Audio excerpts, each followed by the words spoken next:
İyi akşamlar.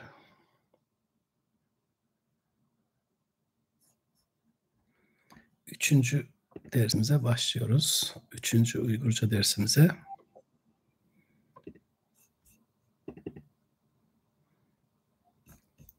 Önce alfabe ve malzememizi açalım.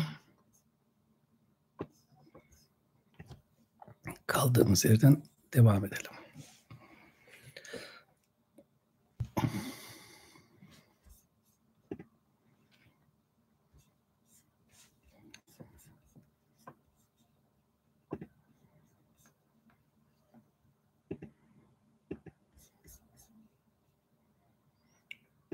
Alfabe herhalde görülebiliyor.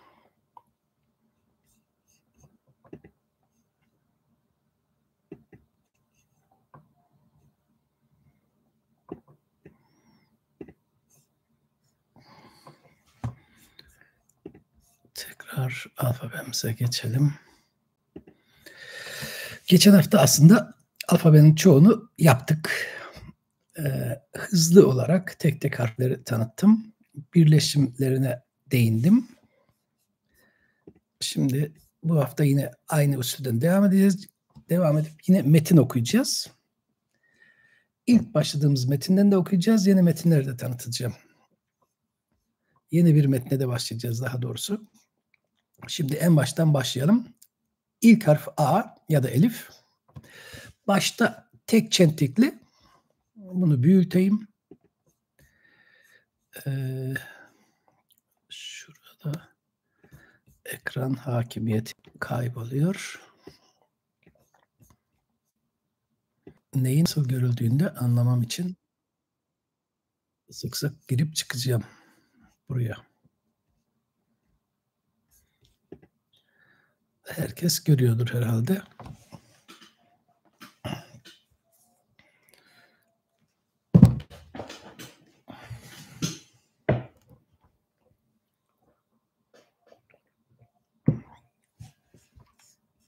Peki, bütününü tek tek almayalım. Baştaki şeklinde harflerini alalım. Elif bir tek çentik, bir diştir. Eğer E ise. A ise iki diştir. Başta. Diyelim ki 6 yazılacaksa bu yazılacak. Bu iki diş. Ama kaltı yazılacaksa K'den sonra sadece tek diş yeterli. Kaltı eğer lakin demektir. Başta I, İ, E yani kapalı E ise bir çentik Elif'e, bir çentik Y'ye. Yani Elif ve Y. Bu I de olabilir, İ de olabilir. E de olabilir. Eğer kirmek yani kir fiili ise o zaman sadece bu Y gerekir.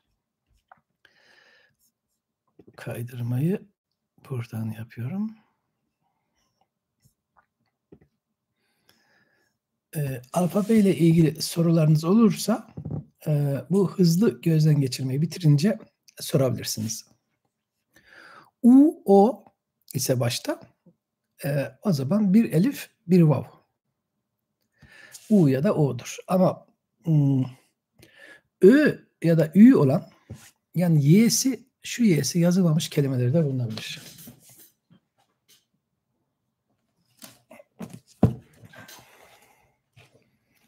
Bunları toplu ele alan bir çalışma olduğunu hatırlamıyorum. Varsa da haber veren olursa sevinirim.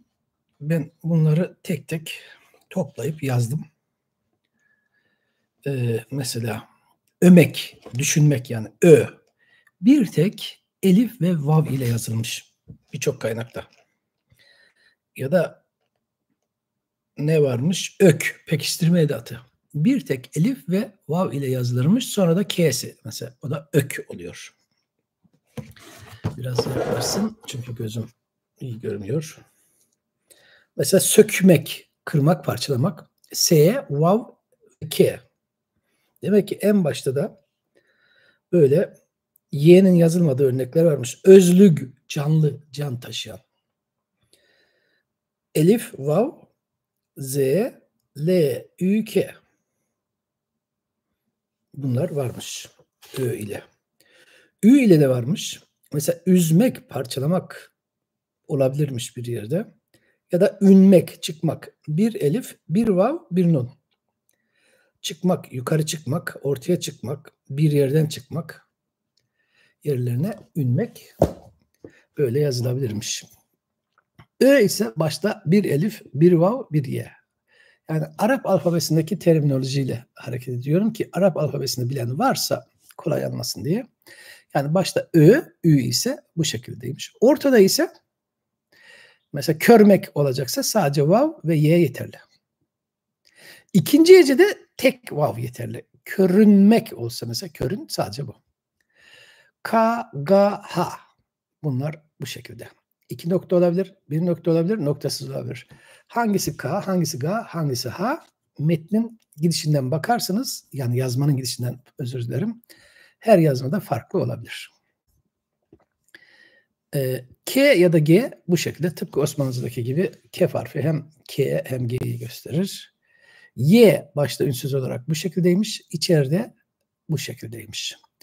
R Türkçe kelimelerde yok. Yabancı kelimelerde var. Yabancı kelimelerin bir kısmı da başına ünlü türemesiyle olur. Yani rasayan su kaynağı demektir. Arasayan ar ile de olabilir. Bugün Tuvacı'da arjan denen kelime buradan. Moğolca'daki arşan denen kelime yine buradan. Eski Uygurca'daki ağlı şeklinden. O ise Sanskritçe bir kelimeye gider.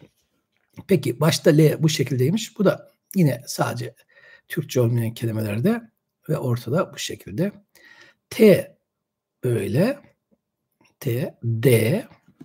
T ve D birbirlerinin yerine geçebilirmiş. Özellikle son dönem Uygurca metinlerde. Yukarı kaydırdım ama görünmüyor mu kayma? Burada. Ç ile başlayan kelimemiz öz Türkçe kelimemiz az ama Sanskritçe ve Çince çok kelimemiz var.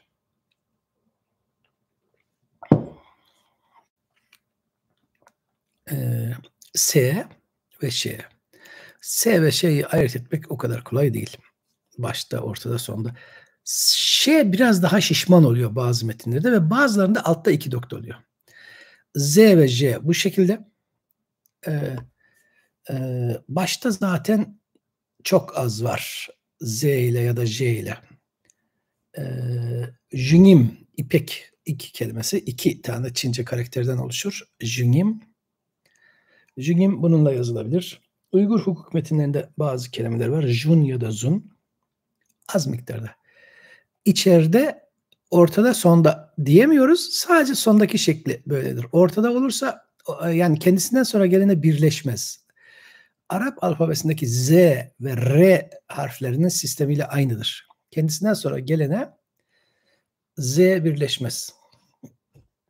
N harfi bir eliftir. Başta, ortada, sonda. Bu kısa bir tekrar olsun istiyorum ki sorular varsa onlara bakarız. B bu şekildedir ya da P ortada böyle. Sonda yukarı doğru bir çizik böyle olabilir. Bakın sonda böyle olabilir. P. V bu biraz V'de. V'nin biraz daha şöyle kuyruğunun dönmesi de lazım bazı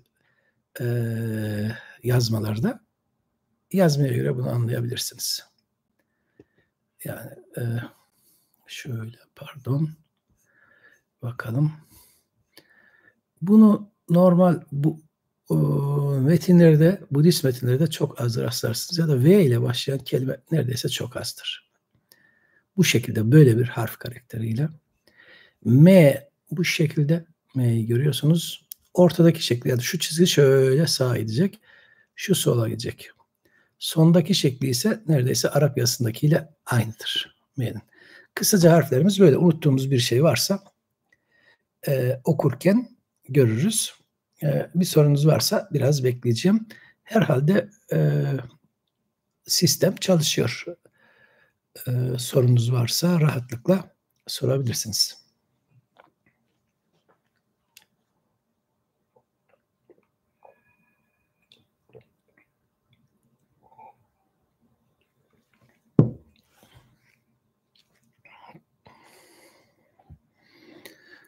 Bir soru varsa bakalım. Geçen hafta bu metinden devam ediyorduk. Daha doğrusu burada harfleri tanıma olayına. Mesela şuradan Y harfi hangi durumlarda V okutulur? Hangi durumlarda? V ise, Y harfi V ise V'dir. Onu çok ayırt etmezler. Yani yazmalarda çok fazla ayrım yoktur Y ile V arasında. Mesela yivek diye bir kelime olsa ya da yivek, nesne, alet, şu bu. Çok bir fark olmaz. Bunun için de bazı metin okuyucuları şaşırabilir. Bu alfabe hayvan figürlerinden mi türedi? Bir fikrim yok. Alfabenin türeyişi konusunda bir fikrim yok. Yani bir fikrim yok dediğim soğut formunu söylüyorum. Yoksa hayvan figürlerinden türedi diye hafızanızda kalan Fenike alfabesi. Alfa ya da alef, yani öküz ve onun göz kısmı atılınca Arapçada sadece elif kalmış. Oradan bakabilirsiniz tabii alfa. Ya da mim nasıl türemiş ona bakabilirsiniz. Ra ya da bizim R dediğimiz bu şeyde var. Fenike alfabesinin hikayesinde olmalı. Benim görevim ve bilgi düzeyim bunun nasıl okunacağı, Soğut harfli Uygur metninin nasıl okunacağı konusunda. Mesela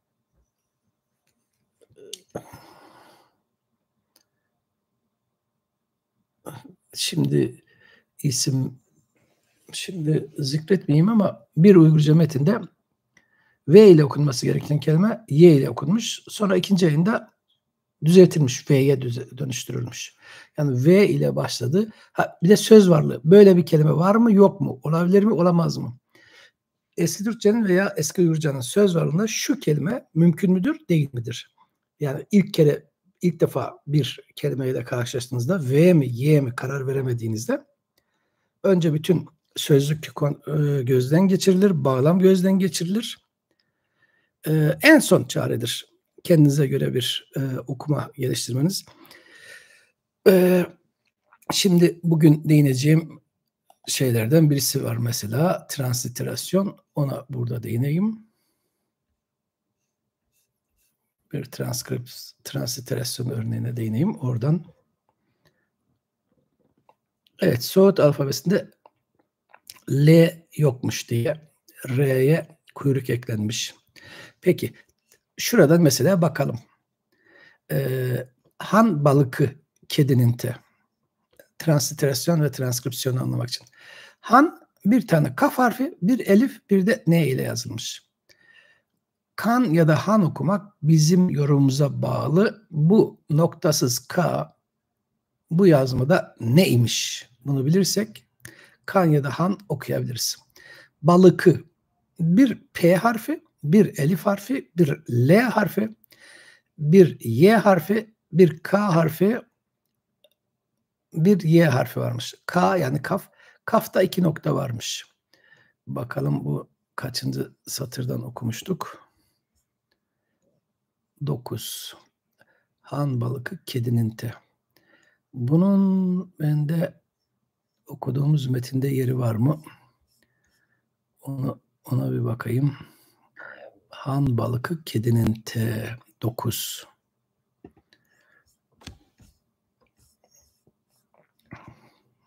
Burada. Bakın şurası han. Han. Hanın yani Kaan anlamındaki hanın K'sı yarım. Elifi var, nunu var. Bu han. Balıkı bir P ya da B harfi, bir elif harfi, bir L harfi, bir Y harfi, bir kaf harfi, bir Y var. Balıkı okuyoruz işte bunu. Niye? Burada 2 nokta var. 2 nokta demek ki K okutuyormuş burada. Bizim metnimize gelelim. Biraz önce değindiğim transliterasyon örneğimize. İşte burası. Hatta orayı alıp buraya yapıştırabilirsem daha rahat görebiliriz. Bir deneyelim.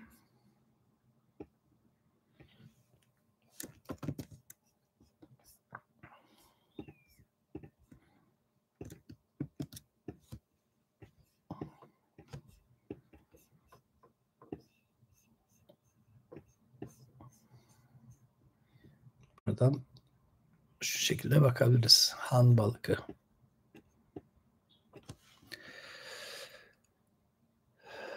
Oklar ile göstermeye çalışalım.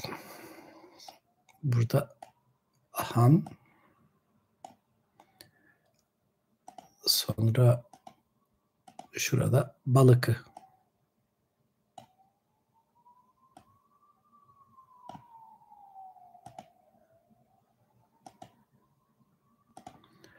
Siz görebiliyor musunuz? Görüyorsunuz. Evet, tamam. Han balıkı kedinin te. Kedin mesela buradan bakalım. K harfi çok net. Burada i yazıyor aslında. Y harfi var. Sonra T var.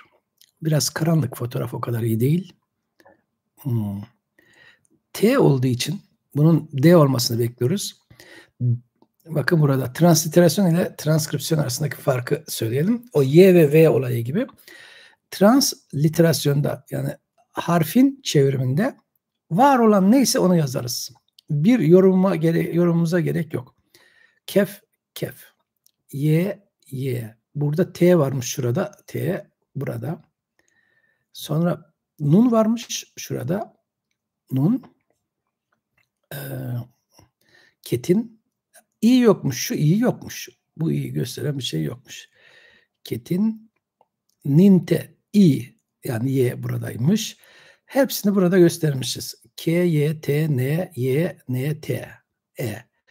Ama bunun ketin ya da kitin diye bir kelime olmadığını biliyoruz. Kelime kedin eski sistem transkripsiyonlarda kidin diye yazılır.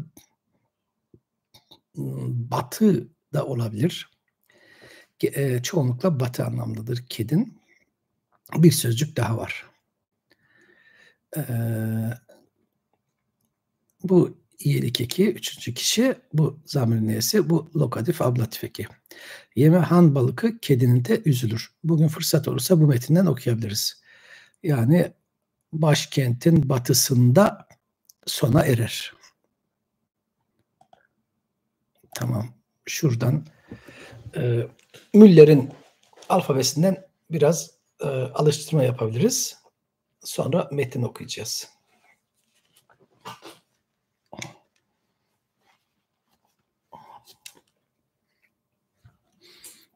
İşte şurada açık seçik görülen şu kelimeden başlayalım. Bir T var, bir vav var, bir T var, bir elif var. Tuta, tota, tuda, toda hepsi olur. Tuta olabilir bu mesela. Bu bir Y, bu bir elif, bu bir K, bu bir Y, bu bir N. O zaman ne? Yakın.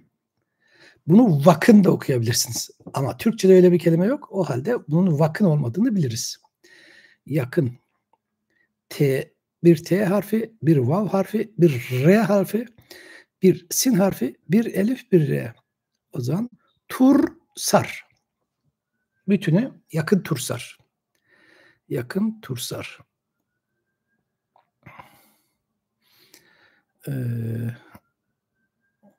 Başka buradan bir elif, bir vav, bir lam.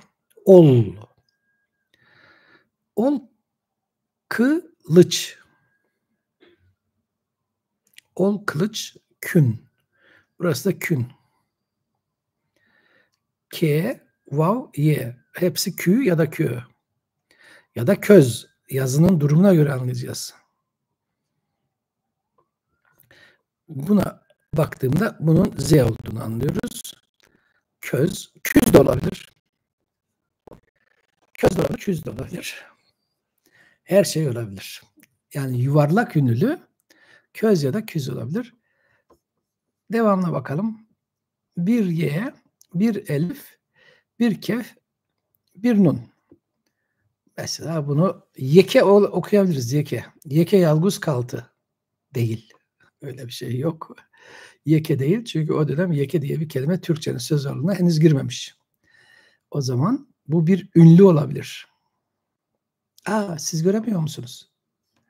Tamam. Özür dilerim.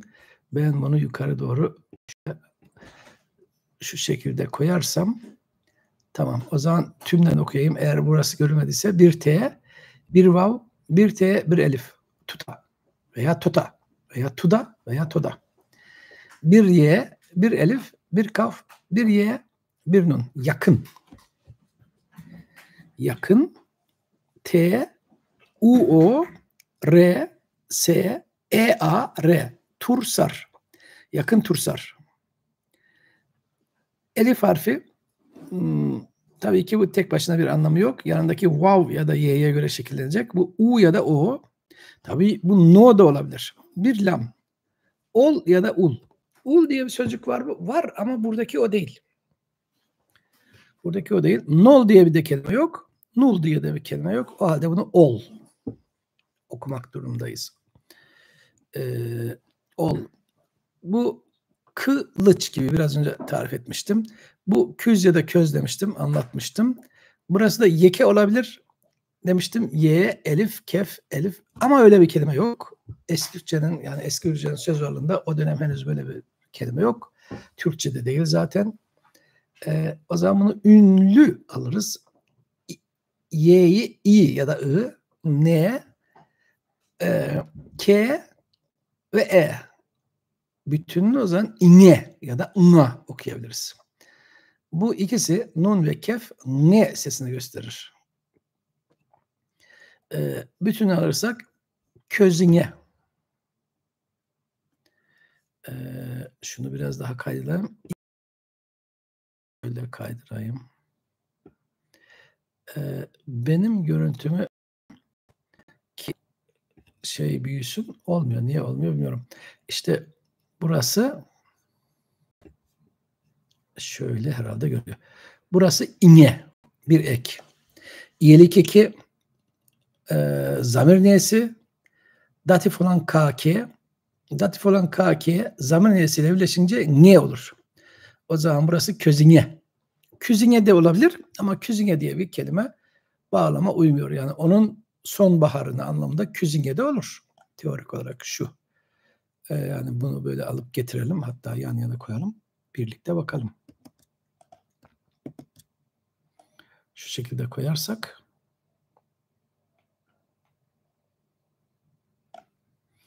çok düştü ama zaten ayrı yazılacaktı. Z olduğu için burası közüne.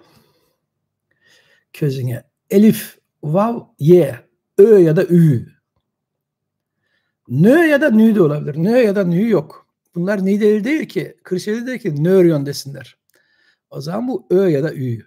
Bu r, bu t. Ört. Ört ya da ürt. Mümkün mü? İkisi de olabilir. Kapatmak anlamındaki kelime ise ürt olmak durumda. Eski Gürcü'de onun ürtmek olduğunu biliyoruz. Alev, ateş, kıvılcım ise o zaman ört olur. Bakalım. Ört. Şurayı okuduğumuzda bunun ört mü, ürt mü olduğunu anlayabiliriz. Bir adet Y, bir adet elif, bir adet L, bir adet Y ya da I, bir adet N. Yalın. Yalın kıvılcım demek. Alev demek, ateş demek metne göre. Ört yalın, o zaman ateş, alev. Bunun ürt değil, ört olduğunu buradan anlarız. Ört yalın. Alev ateş. Burası teg. Ört yalın teg. Ört yalın teg. Alev gibi, ateş gibi. Teg ile tek yani yalnız bir, lakin anlamdaki kelimeyi nasıl ayırt ederiz? Ayırt etmişler. Herhalde bir bilim kurulu toplamışlar. İmla kılavuzu yayınlamışlar. Şaka. Yok öyle bir şey. Herhalde bir gelenek oluşmuş. Tek, yeter ki yalnız ve benzeri kelimede e'yi yazmazlar. O zaman biz onu t ve k okur. Araya parantezde e'yi koyarız. Tek. Ama gibi benzer anlamdaysa esas olarak yazılır böyle. Ört yalın teg. O zaman yukarıdan aşağı közüne ört yalın teg neymiş? Bu da yine köz değil mi? K, vav, y, z. Köz. Vav, nun, vav, p. Yani unup gibi bir şey olmalı. Köz, unup ya da ünüp. Közünüp. Bunun hepsi közünüp. Burası közünüp. Hatta şöyle yapabiliriz. Bunu resim üzerinde yazarak çalışabiliriz.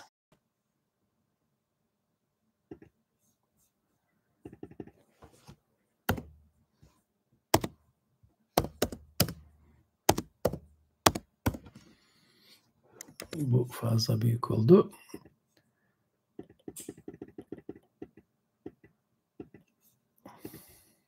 Burada közülüp yazıyor. Tabii ki şu köz, hatta madem öyle şöyle yapalım. O köz. Şurası da ünüp.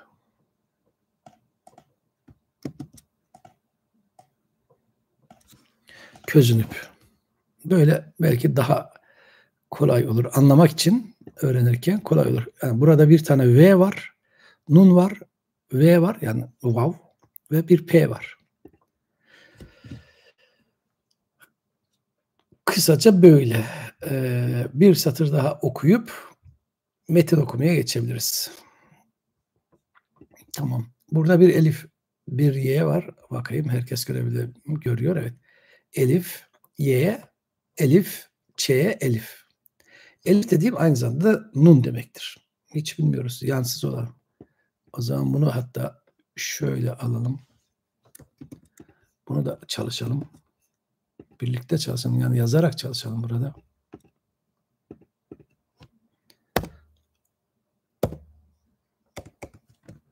Elif'i böyle gösterelim. Y, N, Ç, N. Şu nunu aslında elif'te okuyabiliriz. Hiç belli değil. O bizim yorumumuz. Bizim dediğim okuyucunun yorumu. Şöyle yapalım. Bu apostrof veya ayraç elif yerine kullanılıyor. Soğutçacılar geliştirmiş İranistler. Şunu bile böyle elif okuyabiliriz. Tarafsız olmak gerekirse. Hak yemeyelim. Evet. Bunu EYÇ bile okuyabiliriz. İYÇ, İYÇ, EYÇ, pardon. Bunu EYÇ okuyabiliriz. Ama şu elifin nun olması gerekiyor Türkçe açısından. Yoksa anlam çıkmıyor. Burada işte Türkçe bilgisi devreye giriyor. Onu nun alıyoruz. Hepsi birlikte inçe veya ınça. İnçe veya ınça oluyor. Burayı okuyalım o zaman.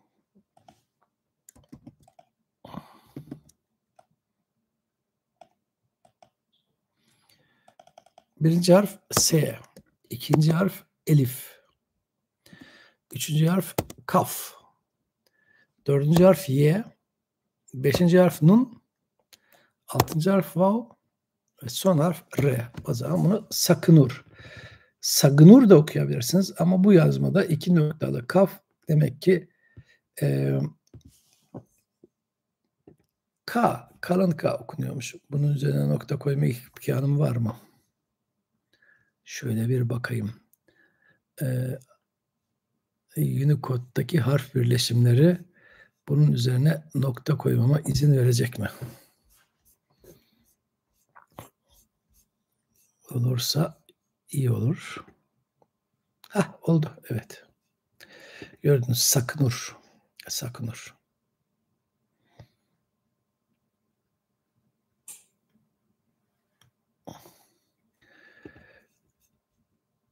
Şöyle bunu da yazalım. Şimdi burada ne var? Bakın. Burada bir Y var. Bir Y var. Bir R var.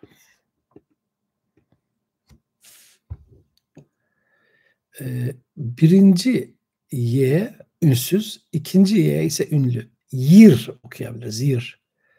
Yer okuyup kapalı ile yer yorumlamak zorundayız. Çünkü yeryüzündeki yer gibi o dönemki metinlerde bu kapalı ileymiş. Yer. Şimdi bakalım. Sonra ne varmış? Y. Elif. R. Y. L. Z. Yarılz.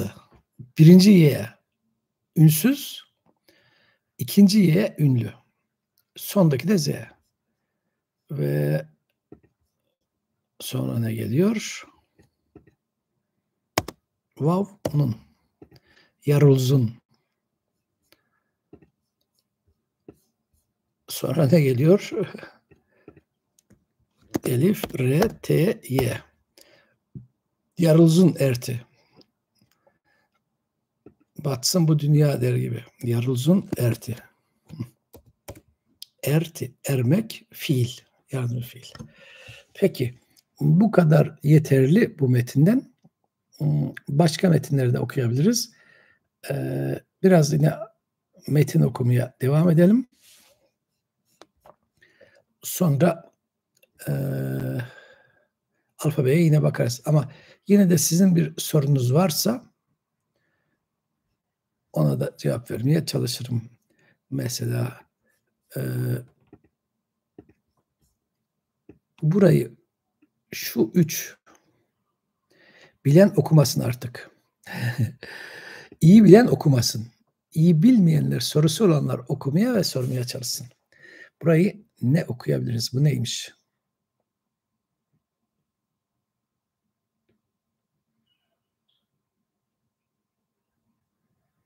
Evet, burayı ince mi? İnce demek şöyle demek. Şu şekilde.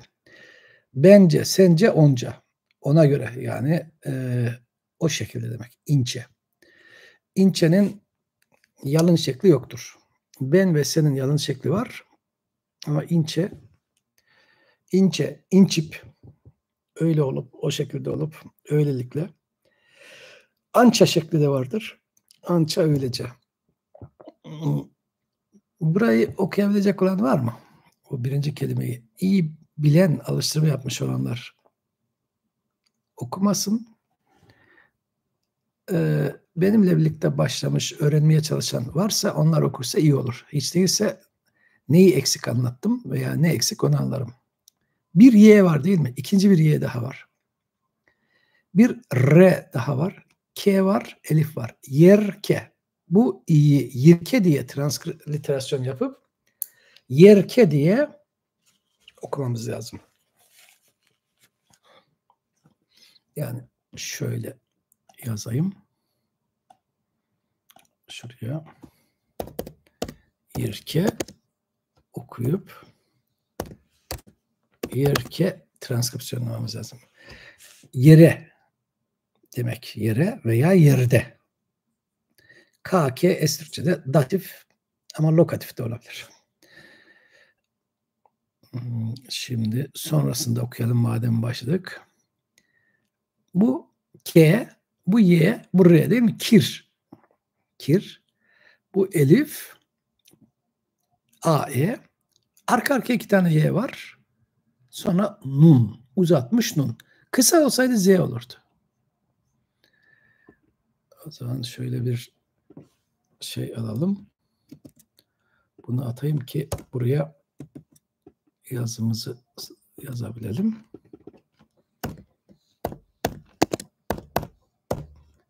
Bu kireyin. Çünkü şu ayın ya da eyin bu ektir. Dilek istek gibi. Denizliler iyi bilir bunu. Geleyin, gedeyin, iç Ege'nin tipik eklerinden birisi ne ile biter? Bizim Türkçe'de M olan ek. İşte eski şekli bu. Sonra ne var? Erti. Yerke kireyin erti. Yere gireyim idi. Peki. Burada bu metinden bu kadar yeter. Kaldığımız metinden okuyacağız ama size bir metin daha tanıtayım istedim. Transliterasyon olan bir metinden ve arka arkaya da okuyabiliriz belki. Eski Uygurcanın ünlü metinlerinden birisi Xuanzang metni. Eski Uygurca'da çok uzun metinleri sayayım sizlere. Eski Uygurca Xuanzang çevirisi, yani Xuanzang Çinli bir Budist hacı, Xi'an ya da Chang'an şehrine yakın bir yerde doğmuş ve Çan'dan, tapınağından ayrılıp Hindistan'a bir seyahat gerçekleştirmiş. 16 yıllık bir eğitim seyahati. Bugünkü İpek yolunu takip etmiş. Türklerin olduğu bölgelerden geçmiş ve oradan dönmüş. Yavgu ya da Yapgu ile de görüşmüş. Bol sayıda kitap getirmiş, onları tercüme etmiş. Onun hayat hikayesi, öğrencileri tarafından kaleme alınan hayat hikayesi 10 bölüm halindeymiş Çincesi. Uygurca'ya çevrilmiş. Ondan bazı parçalar okuyalım istedim. İşte bu çok kapsamlı metin olarak ve çok ilginç, şöyle ilginç. Tipik Budist bir metin değil. Yani Sanskrit aslı yok. Biraz güncel konular. Ama Budist konuları ele alır. Taocularla tartışmalarda yer alır. Kafir dinsizlerle, yani kamlarla ilgili notları vardır. Budizmin Hindistan'da yaygın olan Theravada Kur'an'a ilişkin eleştirileri de vardır. Çok şey vardır. 10.000 satırın çok üstünde. 15.000'den az. İkinci kapsamlı onun gibi Mighty Smith vardır. Üçüncü Dashakarmapata Adana Mula Sutra vardır. Bu üçü en kapsamlı metinlerden. Abhidharma yorumu var.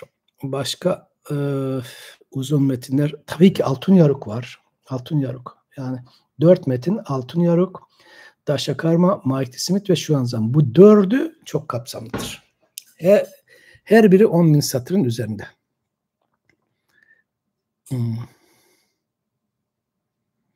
Peki. Şimdi buradan başlayalım. Niye buradan başladım? Budist metinler, bütün dinlere ait metinler belli bir sistemle başlıyormuş, belli bir sistemle bitiyorlarmış. Bu metin de Buda'ya saygıyla ve onun cemaatine, topluluğuna, yani din kardeşlerine hürmet ile ve öğreti toplamına, külliyatına saygıyla sonlanıyormuş. 3 kelime: Namo Bud, Namo Dharm, Namo Sang. Şu an 5. bölümden okuyoruz. Bakayım bir siz görüyor musunuz? Bir kontrol edeyim. Tamam, görüyormuşsunuz. Kaydı. 5. bölümden okuyacağız. Bunlar kaybolmuş. Kaybolduğu için tamamlama burası. Ama neye göre tamamlanmış? Bu kısmın tam olduğu kısımlar var. Bir de bütün Uygurca metinler, bu tür Budist Uygurca metinler benzer başlıyor. Namo saygı, hürmet yerine bir sözcükmüş. Bud, Buddha. Yani Buddha'nın bir formu. Buddha'nın 2 formu var eski Uygurca'da. Hatta 3 formu var. Bir Burhan kelimesi var. Burhan ya da Burkan. En yaygın standart sözcük odur. Moğolca'da geçmiş bugün. Moğolca'da hala sürer. 2 But şekli var. Çince'deki veya Soğutça'daki şeklidir bu. But, Çince veya Soğutça, Kuzey Çincesi. Bur şekli de vardır. Burkanın içerisindeki bur. O da yine Çince'nin bir diyalektine ait bir konudur. Bu. Şimdi Namo Bud. Namo sözcüğü de, bu da Sanskritçe bir sözcük. Geçen hafta değinmiştim yanlış hatırlamıyorsam veya bir vesileyle değindim. Buradaki ötümlü ünsüzden önce gelen H ünsüzünün kaybolup ondan önceki A ünsüzünün O'ya dönüşmesiyle ilgili. Bunun tam formu bazı metinlerde tam şekli Namah diye geçer. Namah Buddha'ya. Sanskritçe şekli Namah. O Hintçe, Sanskritçe H, söz sonu H, bazı lehçelerinde namaz şeklindedir. Ki o Farsçada Z'ye denk gelir, namaz olur. Farsçadaki namaz sözcüğüyle bu namah aynı kökten. Namah yani burada H'nin altına bir nokta koyacaksınız. Namah. Bakalım bunu okunur bir hale dönüştürelim. Şöyle şuraya koyalım. Aslında bu H'yi de yazabilirsem Sanskritçedeki standart transkripsiyonuyla yazayım. Ha, bu ha, Nerede harfimiz? Burada. Evet. İşte bu farklı bir ha olduğu için namaz. Evet, Namaslı'daki ve aleyküm selam derken ki veya esselamu aleyküm'deki selam sözcüğü tipik bugünkü modern Hindu dilindeki Namaste'nin namahı veya Farsçadaki namaz. Farsçadaki namaz kelimesi. Evet. Hint-Avrupa sözlüklerinde bunun uzun açıklaması var zaten. Buddha, bunlar üzerinde çok durmayayım, amacımız Uygurca öğrenmek. Buddha aslında aydınlanmış demek. Aydınlanmış sıfat fiil çekimi. Aydınlanma sözcüğünün. Dharma, dharma diye yazılır ya, işte onun Uygurca aldığı şekil. Aldıkları ara dilde demek ki A yazılmıyormuş. Aldığı dilin imlasını koruyor kelimeler. Sang, bu da sanga. Ben geçen hafta yapmış olmalıyım bunu veya bir başka derste. Yakın zamanda sangaya değinmiştim. Evet, sanga cemaat, topluluk.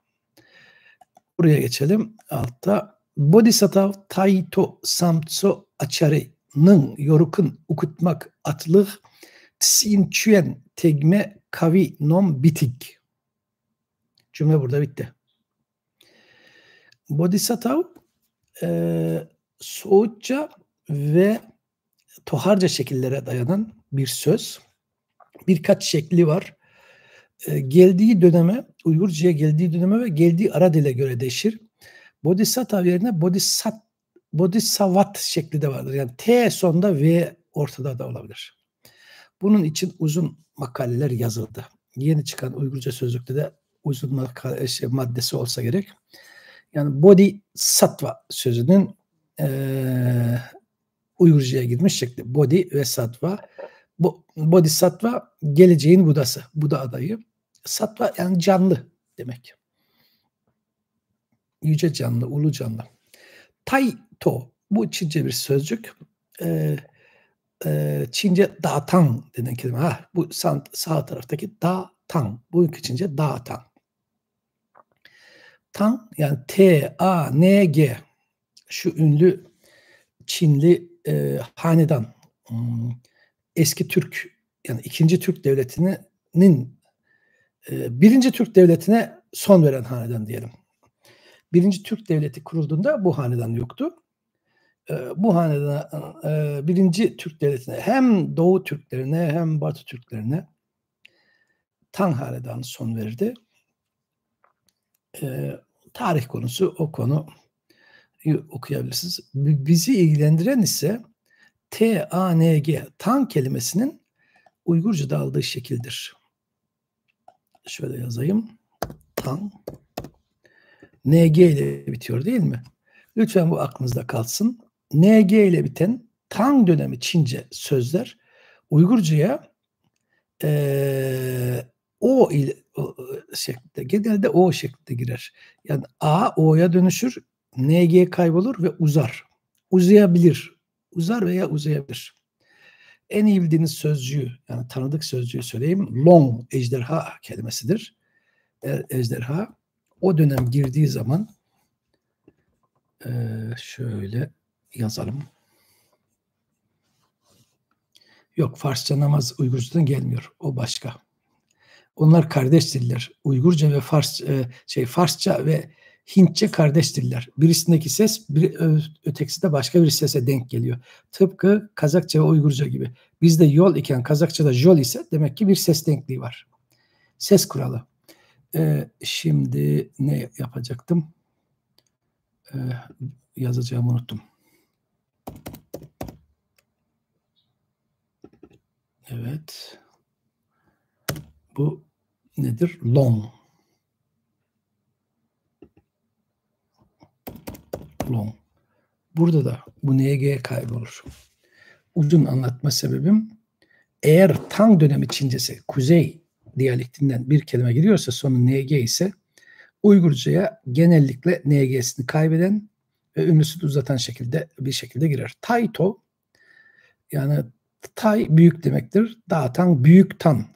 Büyük tan hanedanını kastediyor. Xuanzan'ı anlatmak için. Samtso Bu bizim rahibimizin adı. O zaman burada da bir kez daha yazmak zorundayız. Yine aynı kural karşımıza çıktı.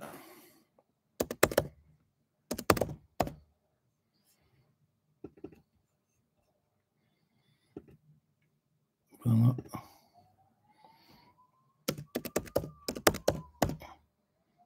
burada gördüğümüz ise şu. Mesela sonda yine bir NG görüyorsunuz değil mi? Bakın şuradan itibaren Z bugünkü Çince'yi gösteriyor. O günkü Çince başka bir şey. Bugünkü Çince'deki Z o dönem TS veya S'ye yakın bir sesmiş. TS veya S. Yani Uygurlar öyle duymuş veya o diyalek öyleymiş. NG yine kayboluyor. Bakın Uygurca'da TSO. TSO. Ambar. Hazine demek. San hepiniz biliyorsunuzdur. Bakın 1, 2, 3.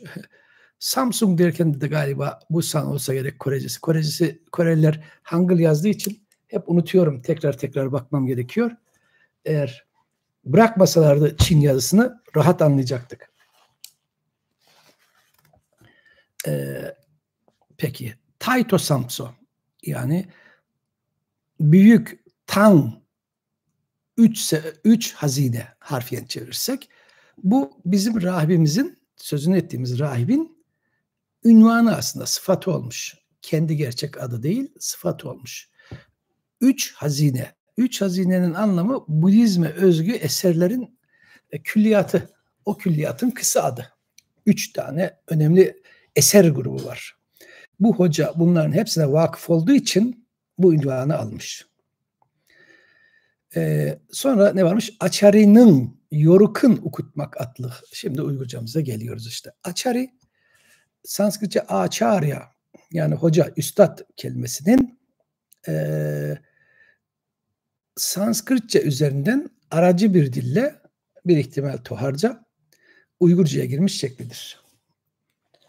Bu kelimenin Çince versiyonu vardır. Çince versiyonu A-ça-ri değil mi? Ça-ri. Çincesi Şeli. Çincesi Şeli'ymiş. Çok ünlü bir çevirmenimizin 5 balıklı Shinko Şeli tutumunun adında geçer. Şeli, Shinko Şeli yani Shinko Acharya. Hacı ile hiçbir ilgisi yok. Evet. Yani 1200'lere kadar hemen hemen hiç Farsça kelimemiz yok burada. Ne Farsça ne Arapça. Peki. Taito Samso Achari. Bu bütün Tang döneminde yaşamış olan 3 esere, 3 külliyata vakıf hoca. Bu hocamızın tam adı Da Tang Samcang Acharya'nın yorukun okutmak adlı. Burada bizim genitif ekimiz yoruk. Aslında bizim Türkçe'de Osmanlıca'da bile galiba buna benzer bir şey olacak. Ya da öteki Türk dillerinde olacak galiba. Bakmam lazım. Yoruk, hal, durum veya hikaye, gidişat. Bunlar yani yormak fiilinden yoruk. Hikaye. Hikayesini anlatma, okutmak, anlatmak, anlaşılmasını sağlamak. Fiilimiz uk'tur burada. Ukmak, anlamak, okutmak, anlatmak. Anlaşılır hale getirmek. Burada çok zor buna benzer durumlarda tereddütlü olabilecek yerler vardır. Yani bir metinde acaba okutmak mı var? O ile okutmak mı? Zor çıkartabilirsiniz. Yani çok zor anlaşılabilir. İkisi de uyabilir. Yoruk'un bu birinci şuradaki iyilik ekidir. Üçüncü kişi iyilik eki. Hikaye, hikayesi. Neye akuzatif ekidir? Yani ismin iyi hali, belirtme hali. Yoruk'un hikayesini, hayat hikayesini. Yoruk. Ben biraz şeye uygun yazayım. Yoruk'un. Yorumak, gitmek, ilerlemek. K burada. Kazakça sözlüğü bir yere çıkarttım. Şu an bulmam imkansız. gibi kaldırdım. Bir şeyler çalıştık. Bakalım Kırgızcamızda var mıymış bu kelime.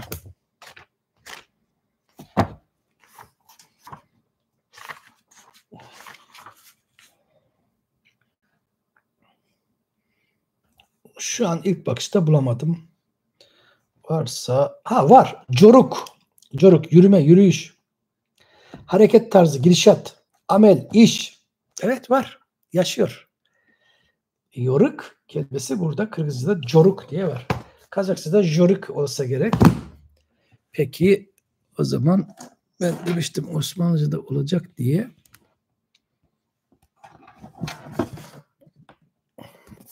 Hazinemizi açalım. Yani birileri cennete gidecekse bunu hazırlayanlar gitsin. Yani temennimiz.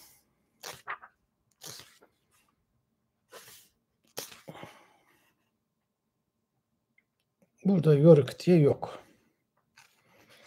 Burada yokmuş. Mu? Bir daha bakayım. O kadar da evet yokmuş. Yortucu var, yorucu var. Yortmak var. Ama yoruk yok. Tabii bunlarla gitmekle alakalı yorga şu bu falan var ama bizim aradığımız kelime burada yokmuş.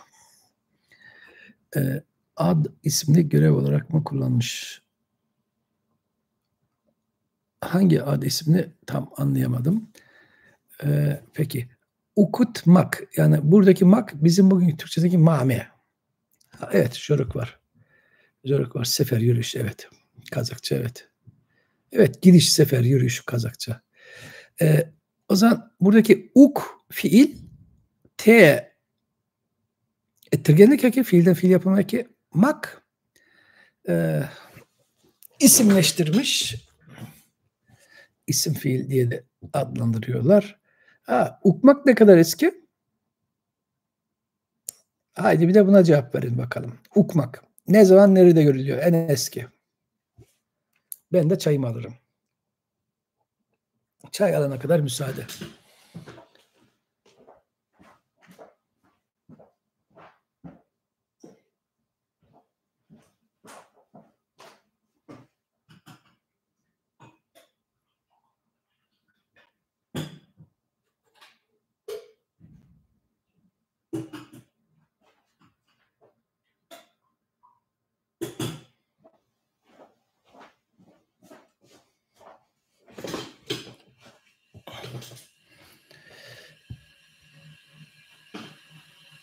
Yok, yoruk hülya değil. Peki ukmak en eski Hüstogo yazıtımızdan beri var. Hüstogo yazıtında Moğolca formu, yani Moğolca şekli var. İki heceli uka. En eski. Yani 600 yılında. 1400 yıl öncesinden. Şimdi şöyle. Bodhisattva Taito Samso Achara'nın Yoruk'un Okutmak adlı. Bodhisattva Taito Samso hocamızın hayatını anlatma adlı. Evet, burada geldim. Şöyle bu atlık, bu da adlı demek. Birinci at, yani birinci hece at, isim, ad. İkinci lığ ise bizim Türkçedeki lığli, isme gelip isim yapan, sıfat yapan ek. Adlı.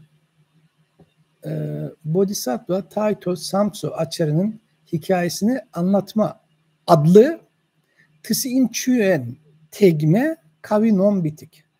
Tisi İnçüen hepsi birlikte Çince bir ibarenin transkripsiyonu. Demek ki Uygurca'da bu bütün olarak. Şimdi bakayım.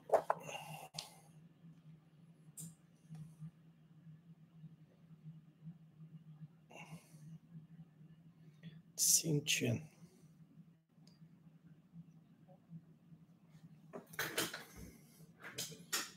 Sün. şefkat, merhamet anlamındaki kelime bu. Tsi ünçüyen. Hepsi birlikte burada aslında Çincesinde siyen kısmı var. Bütün bir ibareyi yazıp göstermem lazım. Burası aslında tsin. Şimdi bunu o zaman yazılı şekilde göstermek daha iyi Çincesiyle.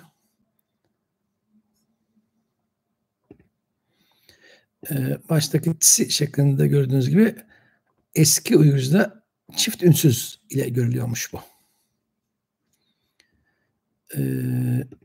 Şimdi hemen bu kelimeleri bulacağım. Bütününü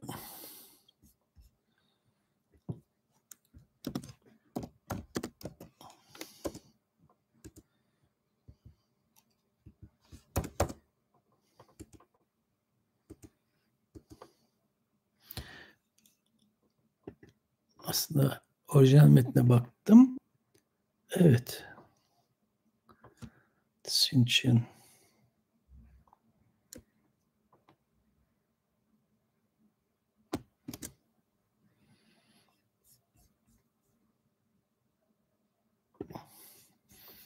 Galiba bu kısım yani Uygurca ile Çincesi her zaman örtüşmeyebilir.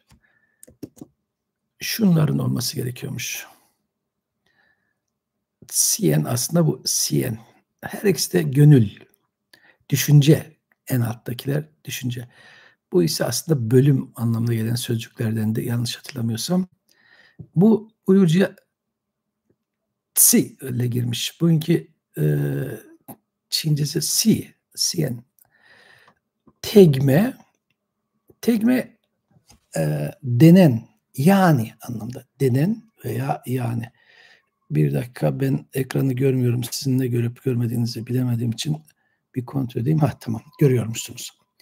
Tegme, oraya dikkat edelim lütfen. Birinci E ile ikinci E umlaut farklı.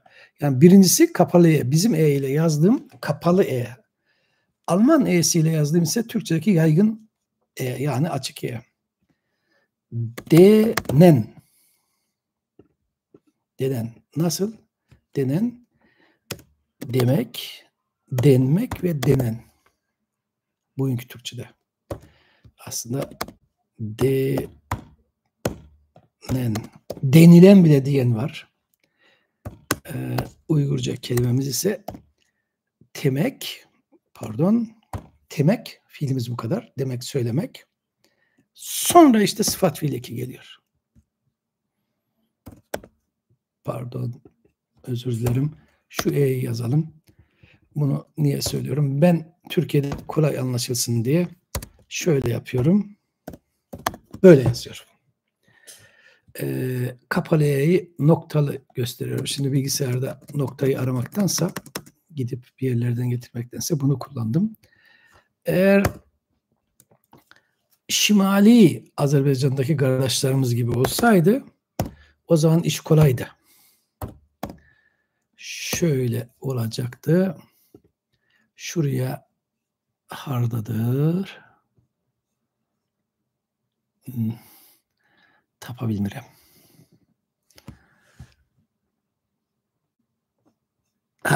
Taptım. Evet. Onlar bunu kullanıyor. Metnin bütününe bakıp neyin ne olduğunu bizim anlamamız gerekiyor. Yani okuyan da arif gerek kısmı. Bakın hepsi aynı. 2E'ye bakıp hangi E'nin ne olduğunu siz bileceksiniz artık. Burada böyle. Tegme. Hatta bizimkini en alta alalım ki Azerbaycan'daki kapalı E daha kolay görülsün, anlaşılsın. Denen. Bizim Türkçemizde denen. Adı verilen, söylenen. Yok, degilen olmaz. Degilenle bir alakası yok. Değmektir o. Tegmek, onunla bir alakası yok. Tisinçide kavi non bitik. Kavi bu bir edebiyat terimi. Sanskritçe kavya.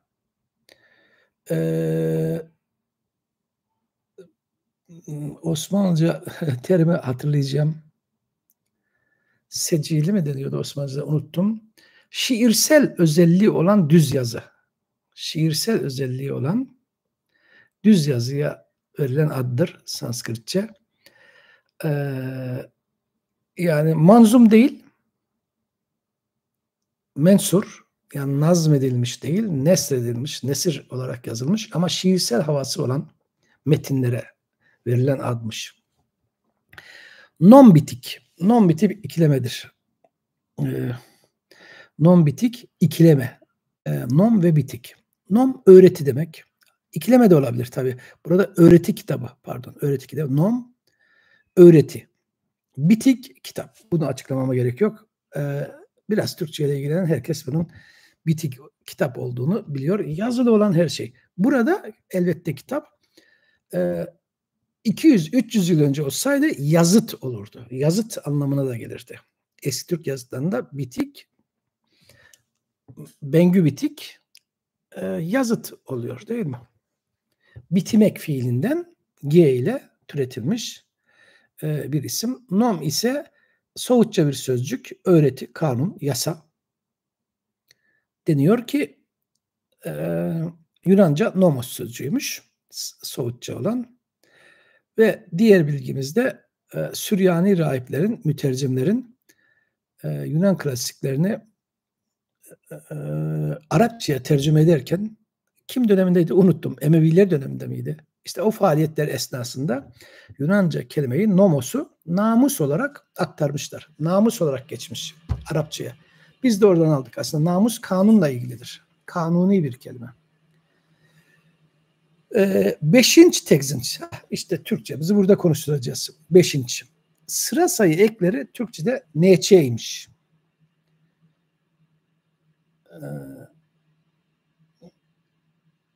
İkinti. 3 ve sonrası. 3 ve sonrası sıra sayı eklerinde neçe kullanılıyor. 1 ve 2 özel durum.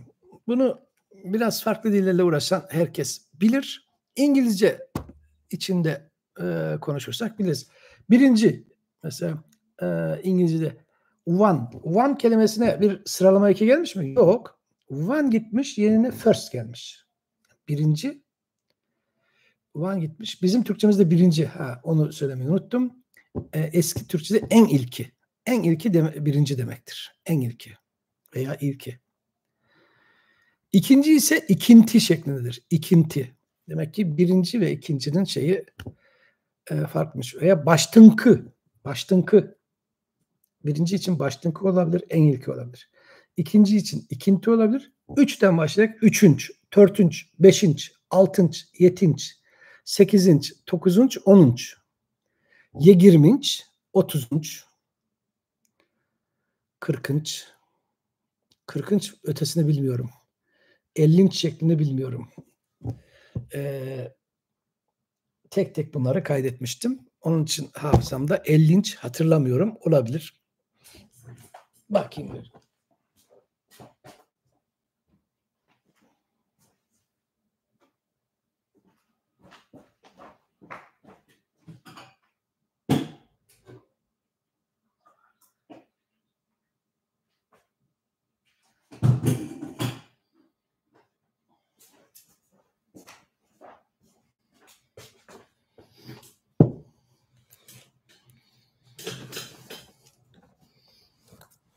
Ellinç.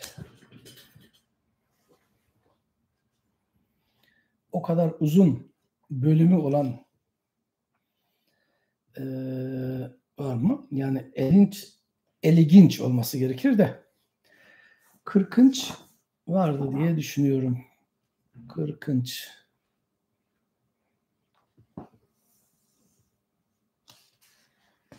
Evet, kırkınç varmış. Doğru hatırlamışım. Kırkınç varmış. Kırkınç şekli varmış. Eliginç bulamadım. Hatırlamıyorum. Çünkü bunlar kitaplar hazırlanırken kitaplar bölüm bölüm oluşuyor. Fasıl fasıl. Ve varaklar da yazılırken mesela birinci, ikinci, üçüncü, dördüncü, beşinci tomar şeklinde. Her bir tomar kendi içerisinde sıralanıyor, varaklar. Varak numaraları işte demek ki 40, toplam 80 sayfadan fazla değilmiş demek ki bölümler. Olabilir ama onu biraz daha farklı adlandırıyorlar. Var, 80'i geçen de var elbette. Şimdi 5. böyle konuştuktan sonra 5 ve 5. Tekzinç işte bölüm, tomar, kitap. Metne göre tomar olabilir, bölüm olabilir, kitap olabilir. Ben o zaman bakalım.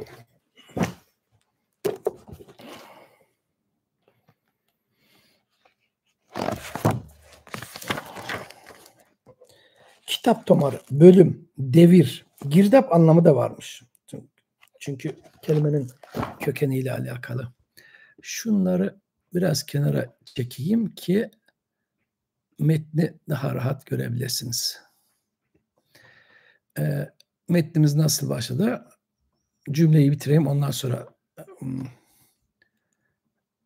tüm çeviriye değiniriz. 5. tekzinç. Tamam, evet, bu kadarmış. Çevirmemiz gereken bu kadar. Kitap başlığı, kitabın girişi. Giriş, başlık. Buda'ya saygı olsun, öğretisine saygı olsun, topluluğuna saygı olsun veya Buda'ya, öğretisine ve topluluğuna, cemaatine hürmetlerimle diyor, saygılarımla. Bodhisattva Taito Samso Achara'nın hayat hikayesini veya hikayesini anlatma adlı Tsiyunçuen denen secili veya mensur Dharma öğreti kitabı 5. bölüm. Bu aslında başlık. Bu bütün kitabın başlığı. Yani Bodhisattva Taito Samso Achara'nın Yoruk'un Okutmak adlı Tsiyunçuen Tegme Kavi Non Bitik. Bu kitabın aslı adı. 5. bölüm. Bu ülüşte. Şimdi kitaba başladık. Normal Budizm dışı bir tekst bu. Bu ülüşte Nigranteka, körüm körkütmekten başlanır. Nigranteka neymiş? Önce bo'dan başlayayım. Bu bizim Türkçedeki bu demektir. Bu. Ülüş bölüm demek. Genellikle bölüm. Bugün neyimiz var bu ülüşten? Ülemek var. Ülgü veya ülkü sözcüğü bununla ilgili. Ülkü, bölüşülen fikir. Yeni bir sözcük ama bununla ilgili. Bununla ilgili olması gerekiyor. Ülü sözcüğü var. Anadolu'da ülü. Genellikle yas evine, cenaze evine götürülen yemek ve yemeğin parçası. Düğünlerde de götürülür ülü, tatlı türüdür. Yani üleşilen şey, üleşilen yemek. Ülemek fiilinden geliyor. Ülemek, pay etmek, bölmek, paylaştırmaktan ülüş. Fiilden isim yapan eki şey ekili. Nasıl olur da Türkçe'de kelimenin ünlüsü değişir derseniz ülemekten ülüş bu isim. Fiil değil burada. Ülemekten ülüş nasıl çıktı derseniz bunun çok örneği var eski Uygurca'da. İyi bildiğiniz bir örnekten hareket edeyim. Alkamak fiilini biliyorsunuzdur. Övmek demek eski Türkçe'de. Ya da kargamak, sövmek demektir. Sövmek değil de lanetlemek. Lanetlemek, beddua etmek. Kargamaktan türeyen kelime ne? Kargış. A nereye gitti? I'ya döndü. Ş'den önce. Alkamaktan ne oldu? Alkış. Bu hikaye uzun, o kadar basit değil. Ama bunun için notlar var. Eski Uygur yazısını öğrenmek için kitap dediniz de ben sadece kendi kitabımı söyleyebilirim. Kusura bakmayın. Çünkü ben bunun için çok bir ölçüde çalıştım. Yeni versiyonunda daha ayrıntıya gireceğim. Niye bunu derim derseniz emin olduğum, bildiğim bir tek bu var. Başka kaynaklar da var tabii. Ta Caferoğlu hocamız bir cüzlük bir kitabı vardı. Biraz Müller yazmış alfabeyi. Ama ben burada biraz ayrıntıya girdim kitabımda. Arkasını getiremedim. Yani burada birazcık var. Bunu tavsiye ederim. Türlü yollardan bundan faydalanabilirsiniz öğrenmek için. Peki şimdi bu ülüşteden başlayalım. Bu bölümde nigranteka, körüm körkütmekten başlanır. Nigrante demek ki bu isim, K orada datif eki. Nigrante neymiş? Ona bakalım. Kimmiş veya nigrante? Elimdeki sözlük oradan başlıyor mu?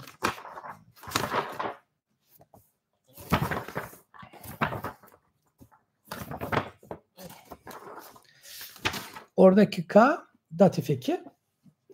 Öncesi de özel isim. Nigrante. Nigrante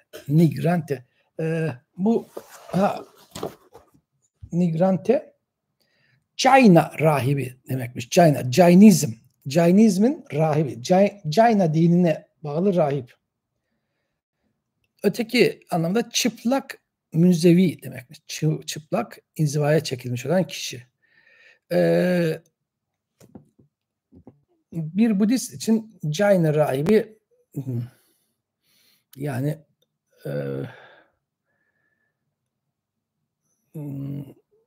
şöyle söyleyeyim. Budizm dışındaki dinler hak dini değil Budistler için. Jaina rahibi de hak dinine bağlı birisi değil. Bir tür falcı oluyor onun için burada. Devamından da bunu açıklayacağım. Körüm körkütmekten başlanır. Körüm, körmek fiilindendir. Körmek fiilinden körüm. Fal gibi, fal. Körkütmek, körmek fiildir. Körkütmek ettirgenlik eki, yani gördürmek.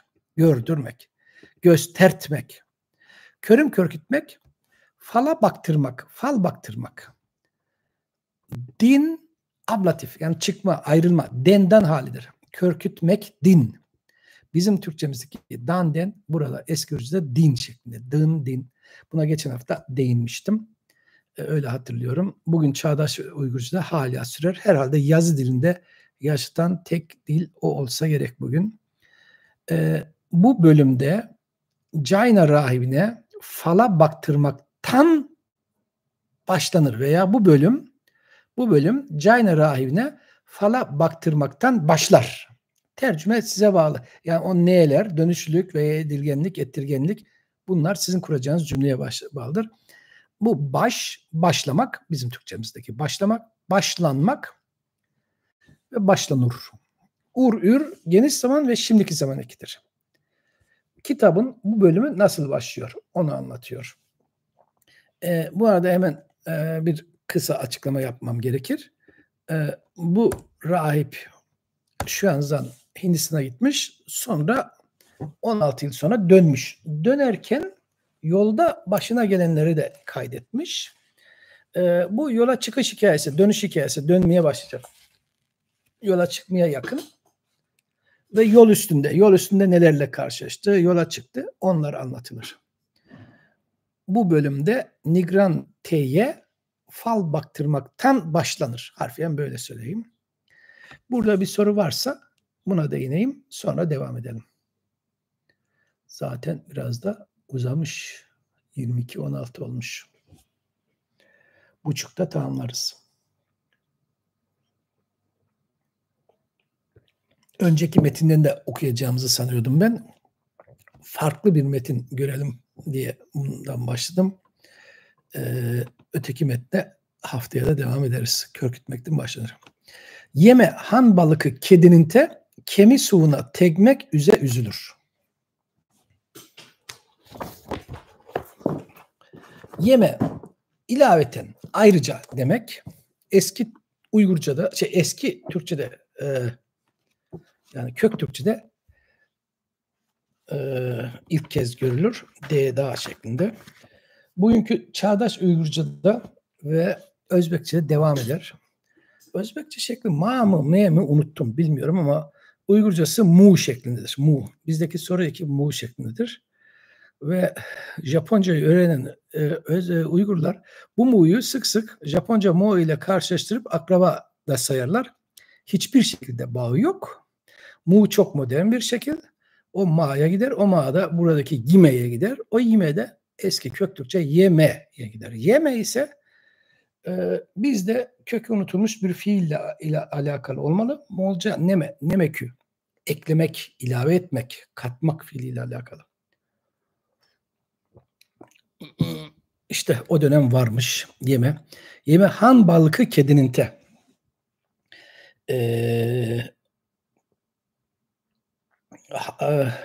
Han balık ikisi han balıkı hanın olduğu şehir, hanın şehri.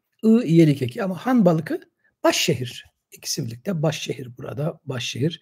Kedin değinmiştim. Buraya metni okurken, Uygur harfi metni okurken değinmiştim. Kedin batı, garp anlamda yön bildiren bir kelime.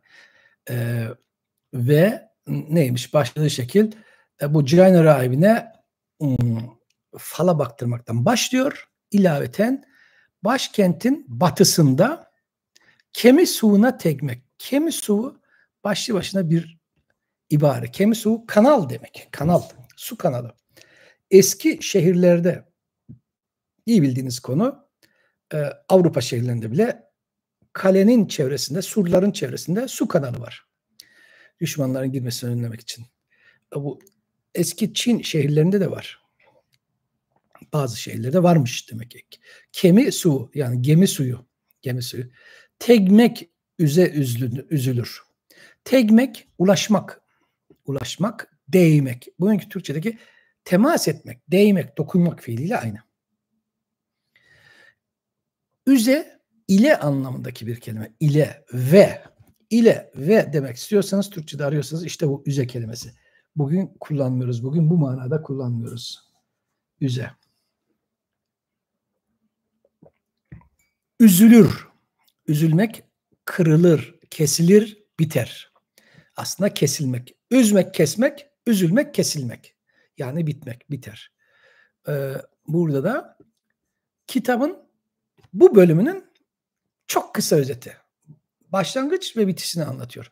Bu bölümde Nigrante'ye fal baktırmaktan başlanır ve de başkentin batısında kanal suyuna ulaşmak ile sona erer.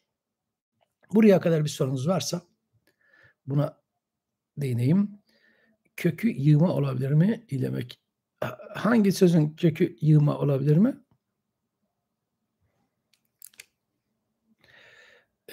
Buradaki yayın ile size ulaşması arasında herhalde çok kısa bir gecikme oluyor. Ondan dolayı siz hemen yazamıyorsunuz diye düşünüyorum.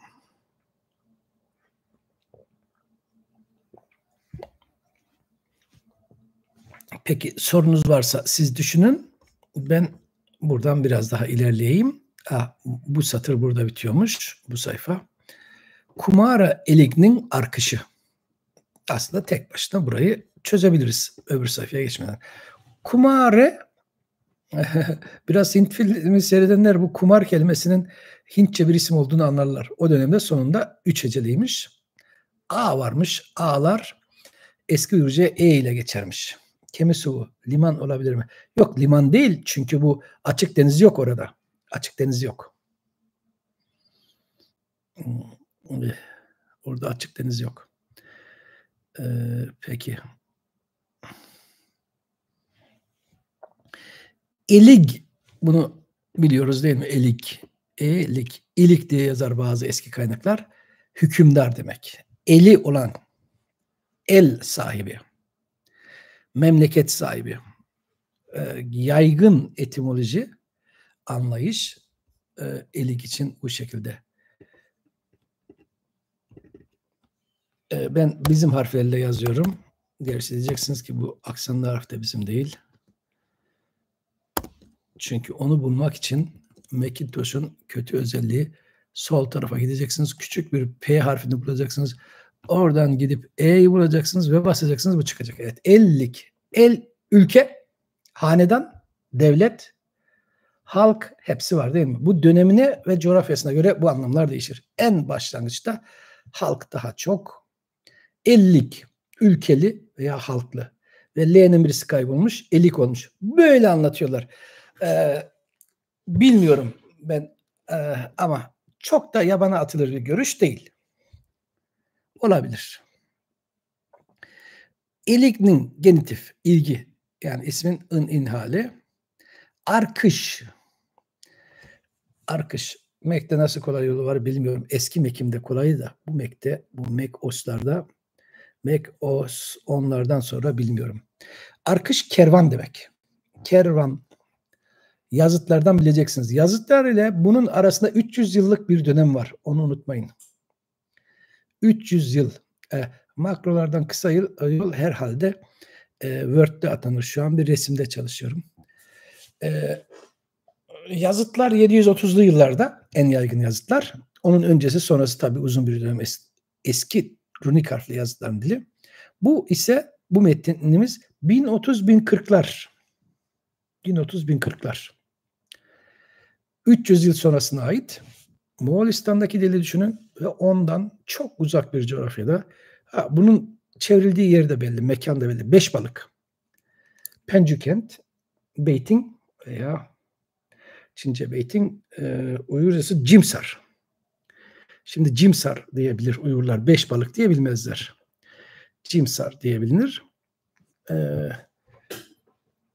Beşbalık dil tarihle ilgili Uygur bilir. Yerinde hiçbir şey yok. Bazı surların yükseltileri kalmış. Çünkü bunların hepsi balık, yani kerpiçten. Ve yanı başında çok eski bir Uygur tapınağı var. Onun kalıntısı kalmış. O tapınak mesela 50 yıl önce bilinmiyordu. Son 30-40 yıl öncesinin çalışması içerisinde çok güzel duvar resimleri var. Uygurca duvar yazıları da var. Bir Uygur prensinin de ya da hanının resmi olacak. Kumare Elik'nin arkışı. Kumare hükümdarın kervanı. Kumar. Burada üze üstte değil. Burada ve demektir. Eski Uygurca üzenin yaygın anlamı ve ile. Gemi suyuna ulaşmak ile. Ha tabii burada ile ve ile. Kumare Elik'nin arkışı. Arkış yanlış hatırlamıyorsam Türkmence'de terkişten dolayı olacaktı galiba. Bakmak lazım. Baktım, unutuyorum. Türkmence bunların her şeyin birçok zaten izi var. Ana dil Türkmence. Bu kadar. Kumara Elik'nin arkışı. Kumara hükümdarın kervanı. Ne olmuş o kervana? Kumara Elik'nin kervanı Samtso Açarika takı tegmezken yalın etözlük vaçır atlık nigrante surt ok Samso açarı paryanına kirip geldi. Bu cümleyi şöyle yapayım ben. Bütünü görelim. Bütünü birlikte okuyalım.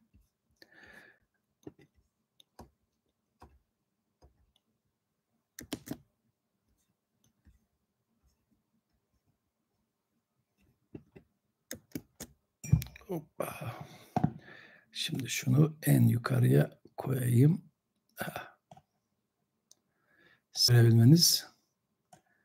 Siz görebiliyor musunuz? Bakayım bir. Görülüyor. Tamam.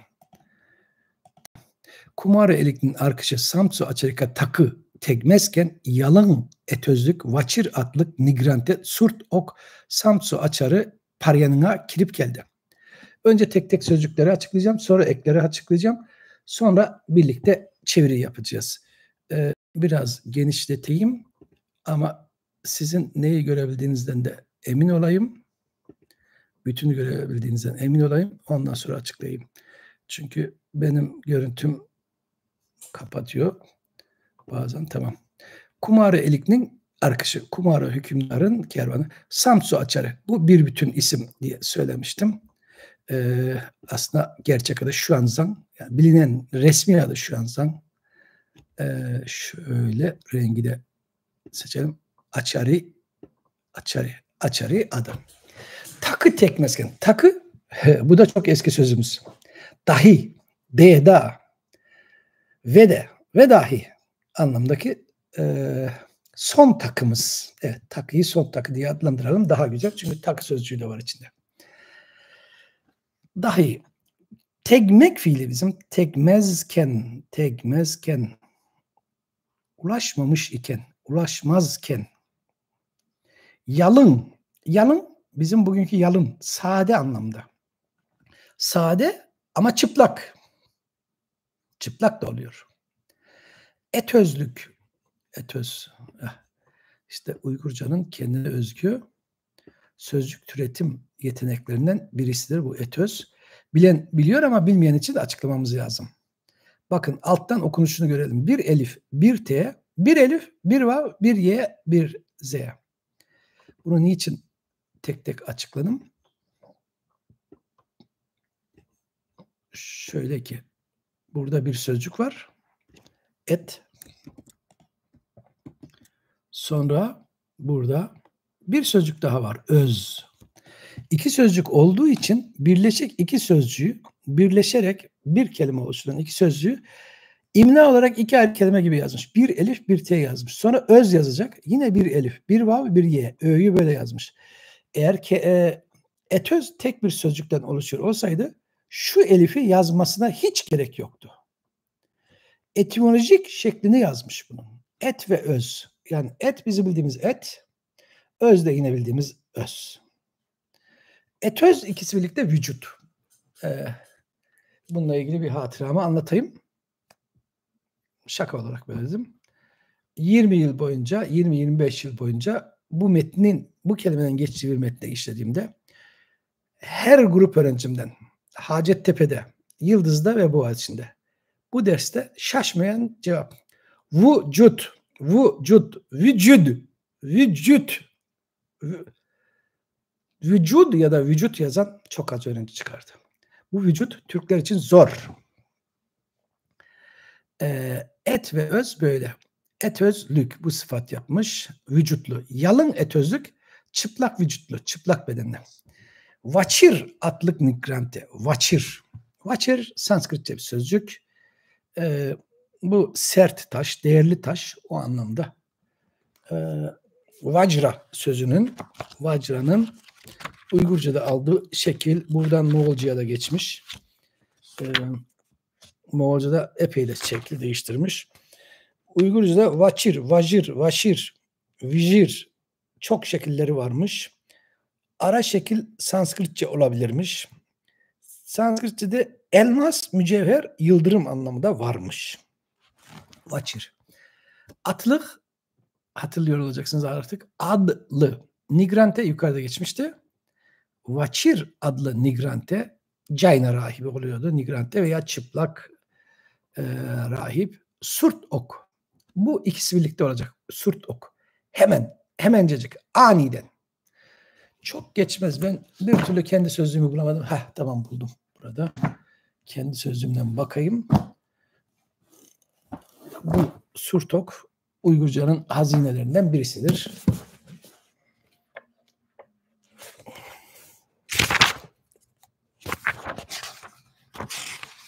Surt. Birdenbire, aniden, ansızın. Surtok, hemencecik. Bunun Çince muadili de varmış. Onu da bulmuşum. Surtok.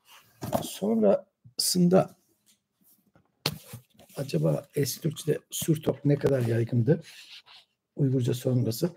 Bazı kelimeler var ki Uygurcayla sınırlıdır. Uygurca sonrası eski Türkçe'de İslami dönem kaynaklarda görülmeyebilir.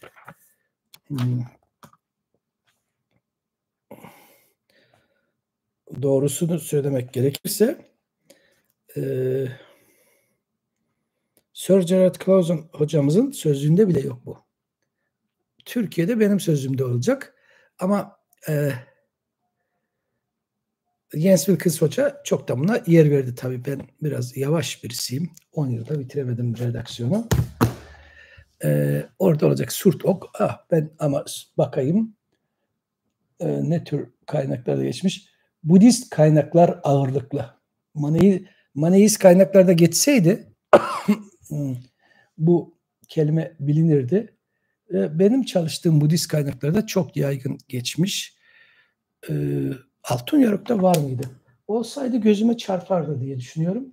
Ama elimdeki verilerim eski. Hemen bir kontrol edeyim.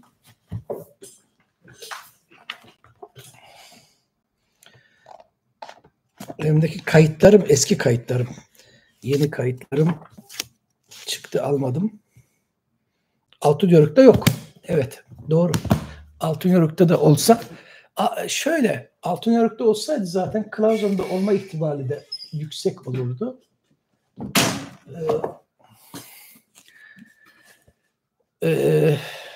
Drevne Türkislavar'da da olurdu Altınörük'te olsaydı. Çünkü Drevne Türkislavar Altınörük'ün söz varlığının %95'ten fazlasını kapsardı. %99 diyelim. Tabii yanlış okuyuşlardan dolayı bazı şeyler girmemiş buraya. Evet, Drevne Türkislavar'da da yok. Surduk.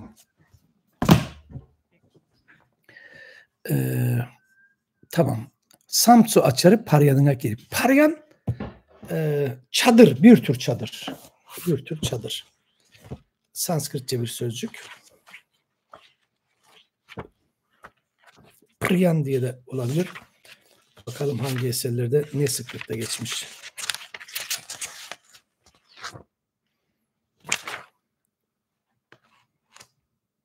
Paryan. Toharca üzerinden geçmiş. Yine benim çalıştığım metinlerde çok sık geçiyormuş Paryan. Paryan hücre, rahiplerin hücresi, çadırdan ziyade hücre daha uygunmuş. Bir müzevi için ama hücre Hindistan'da nerede olacak? Ancak vadilerde olacak. Vadi bir yerse. Vadiler genellikle Gandhara bölgesi daha uygun, ona uygun. Peki, kirip geldi. Girip geldi. Bugünkü Türk dilleri gibi. O zaman Kumara hükümdarın kervanı Samsu açarıya henüz ulaşmamışken çıplak bedenli Vajra adlı Jaina rahibi de hızla, süratle hemencecik Samsu açarının hücresine girip geldi. Hücre tek başına olmadı, sarmadı. Başka anlamlar olmalı. Tekrar bakacağım sözlüğe.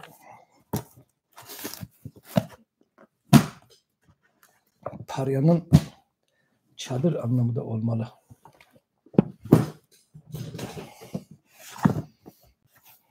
Çünkü Samsu açarı orada inzivada değil henüz. Paryan. Odacık şekli de varmış. Peki hücre yani odacık. Burada değineceğimiz bir şey var mı?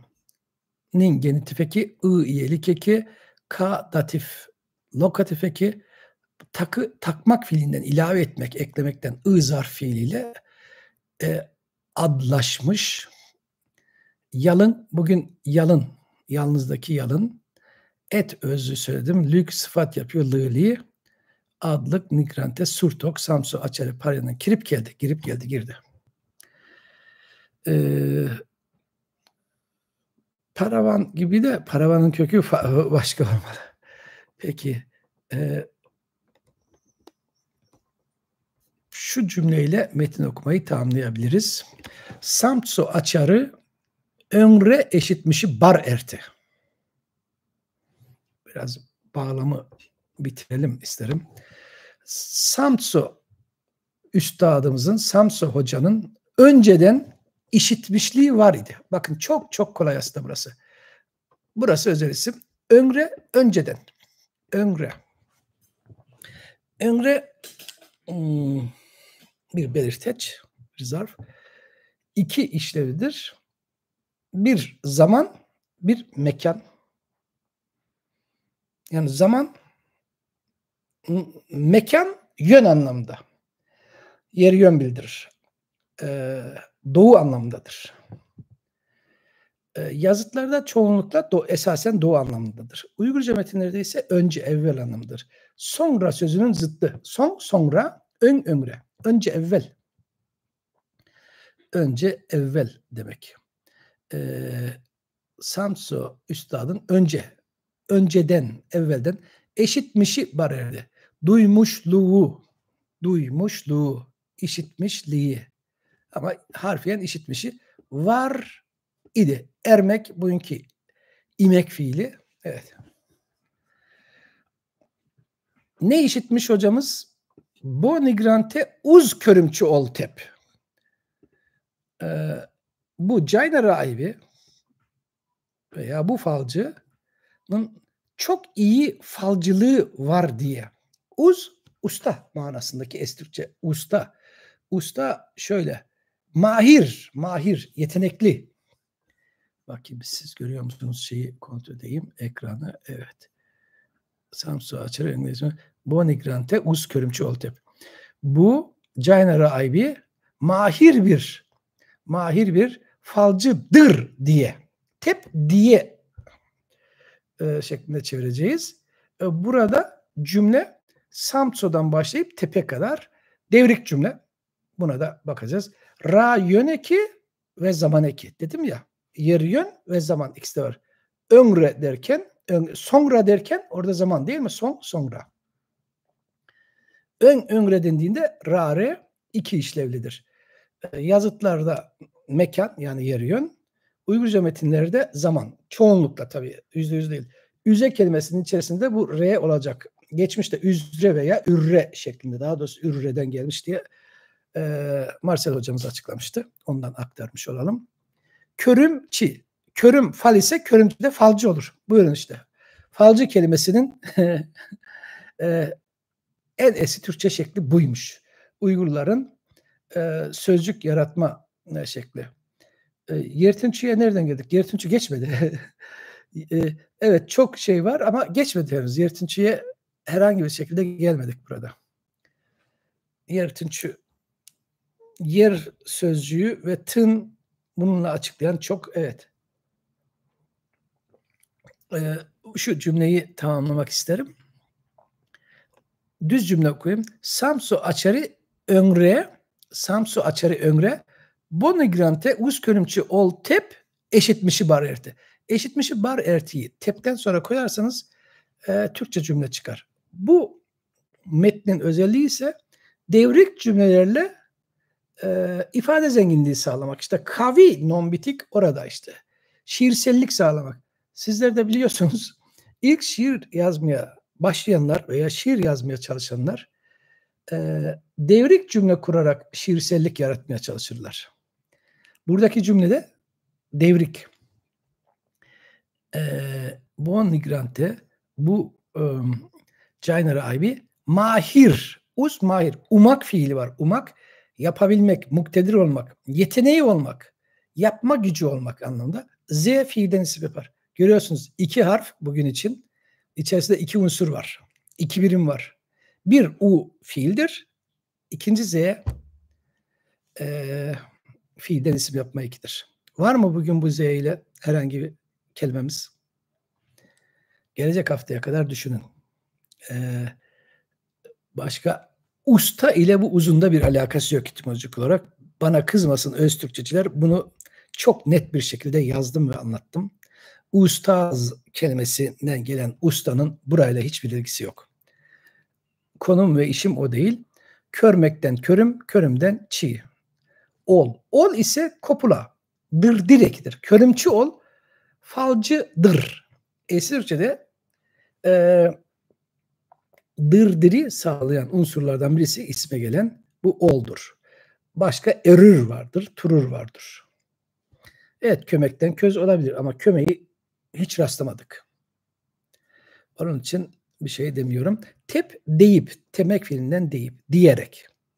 Samso Açarı'nın önceden işitmişliği var idi. Bu Caynara Aybi mahir bir falcıdır diye. Madem başladık burayı bitirelim. Bakayım bu sayfaya bu kadarcık mı? Evet bu kadarcıkmış. Bu sayfayı o zaman bitirelim. Tamam. Biraz sonra benim eve dönüşüm zor olacak. Çünkü buradaki istasyon vezneciler çok kalabalık oluyor bugünlerde. Yani belki tramvayı kullanmak zorunda kalacağım. Ötrü özkinte olgurtup sezinmişin ayıttı İnçetep. İnçetep'ten sonrasını haftaya okuyacağız. Özkinte, önünde, huzurunda demek. Özkinte, huzurunda demek. Birleşik bir sözcük. Özkünte'yi birleşik aralım. Onunla ilgili çok etimoloji var. Bildiğimiz şu. Sonda teta, lokatif, ablatif.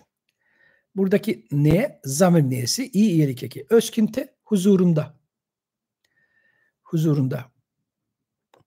Olgurtmak, oturtmak. Olgurtmak, oturtmak. Olgurmak, olgurtmak. Oturtup.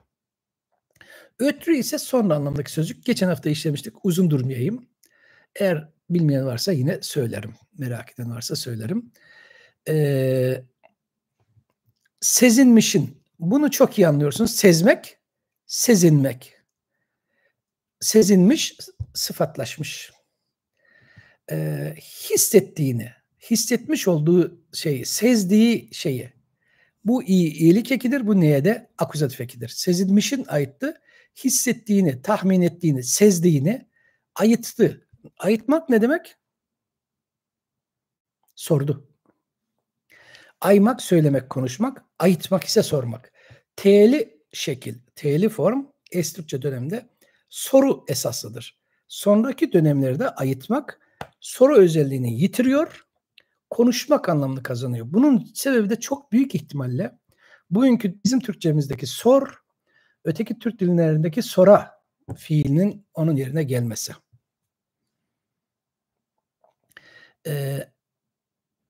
Ötrü özkünte olgurtup sezinmişin ayıttı. Sonra onu karşısına veya huzuruna veya tam karşısına oturtup tahminlerini, hissettiklerini sordu. Şöyle deyip. Bu onun konuşmasını getirecek. Gelecek hafta hem bu metinden de okuyabiliriz, öbür ilk başladığımız metinden de okuyabiliriz. Gelecek hafta alfabeye de yine bakabiliriz. Bu metin çok kırık dökük. İlerleyen sayfalarında eğer okursak çok parça olmayan yerlerinde aslıyla karşılaştırarak okuruz. Uzman yeni bir sözcük. Man nedir? Uz sözcüğü yaşamıyordu ki. Peki bir sorunuz varsa ona cevap vermek isterim. Alfabe ve şu metinde ilgili esas olarak. Bu arada ben çay içerim. Çünkü yazı zor geliyor biraz. Gecikerek geliyor. Ustayı söyledim galiba. Uzman pardon. Uzman yeni bir sözcük. Evet. Man men ile uzman. Yazman kelimesi de var değil mi? Yazman. Yazmaktan mı yazman? Yazıman mı yoksa? Uzman yazman. Başka neyimiz var? Man men ile nomen actoris gibi kullanılmış.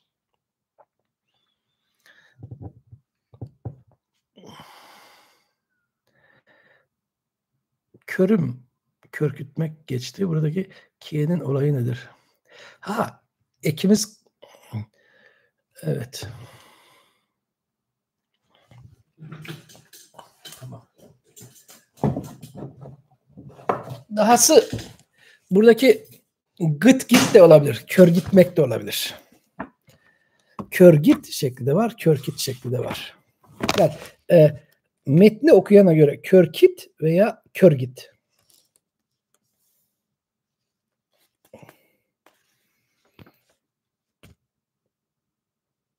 Veya kör küt de mi vardı? Göstermek.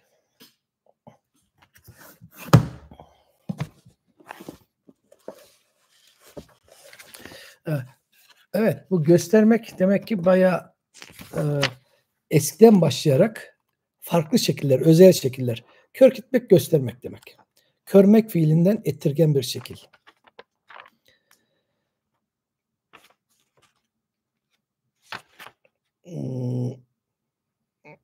Klazon'da körketmek varmış. Körketmek.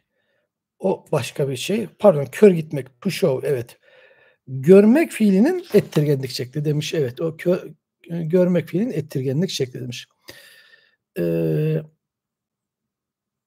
Sonraki yıllar kört gürmek varmış. Belki kört gürmek şeklinin ikincil şekli olabilir demiş. İkincil bir yapı dememiş. Yani körmekten körtmek ve ona gelen gıt gibi şey gurgür. Gurgürün bizde yok. Gurgürün bir yan şekli olabilir demiş. Çünkü Karahanlı belgelerinde Körgüt varmış.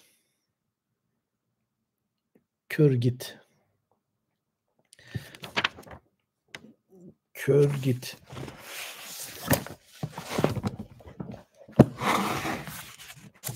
O zaman burada duracağız. Burada mesele var. Onu konuşup ondan sonra devam etmeliyiz.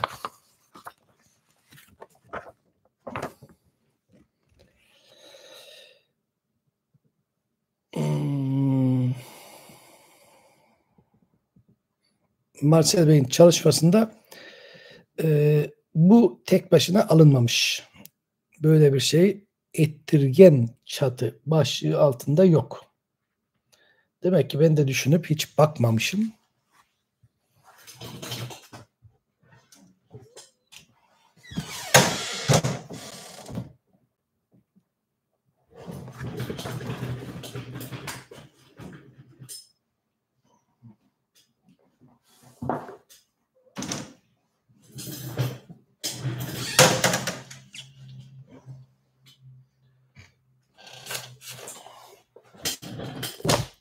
Önce bir Gaben hocanın verilerine bakalım, var mı kök etmek.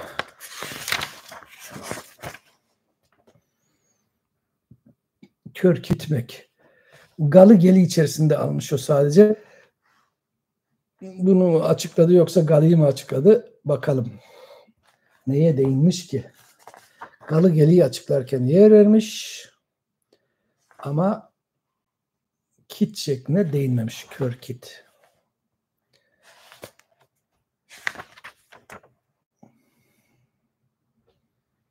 Kit. Kit diye bir eke tek başına yer vermemiş. Kör kitmek benim çalıştığım metinde geçmiş mi? Tanımıyorum. Geçmiş 1790 kör kit.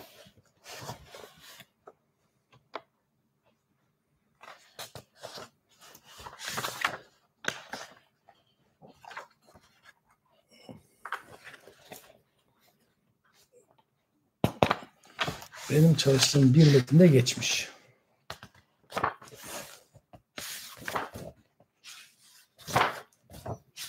Ama kaç yıl önce?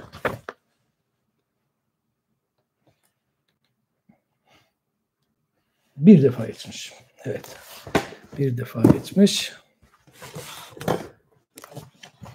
Marcel Hoca buna yer vermemiş. Burada farklı yorumlar, okuyuş farklılıkları var demek ki. Kör gitmek. Kör gitmek var. Kör gitmek. Ona bakayım. Kör güzmek, kör kütmek. Kör güz şekli Uygurca'da yok. Eski Uygurca'da güz eki yok. Güz eki daha yenice bir ek. Es-Türkçe sonrasıdır. Kıpçakça ve Karlukça. Yani Kıpçakça, Kıpçak dillerinde ve Çağatay dillerinde vardır. Bizim dilimizde de yok. Guzgüz. Gurgür ekinin z'li formudur. Z'li şeklidir. Talat Bey'in makalelerinde vardı. Başka ne var? Evet, ettirgenlik eki doğru. Kurmak, dermek, Nogaycı bir Kıpçak dili. Onda olacak tabii ki. Güz, kör kütmek. Körgüz diye bir fiil yok. Evet, güz diye bir fiil yok. Sizce Türk kelimesinin ama konu dışı, ben bilmiyorum Türk kelimesinin sayman, yazman.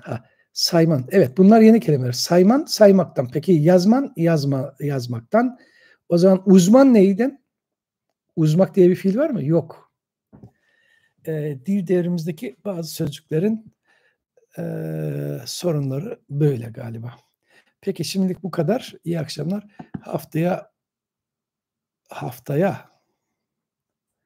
Haftaya olmayabilirim. Varsam haber vereceğim. Yani bağlantı sorunum olabilir. Eğer iyi bir VPN'im olursa bağlantı sorunum olmaz. Sizlere iyi geceler. Tekrar görüşmek üzere. Nasıl durduruyorum? Her defasında bundan nasıl çıkacağımı şaşırıyorum. Burada bir yerde dur olayı nerede var? Bitir falan yok. Peki paylaş durdur dediğimde ekranda bir şey çıkacak mı? Burada hiçbir yerde bir şey görmüyorum. Bitir diye her zaman end stream. Tamam.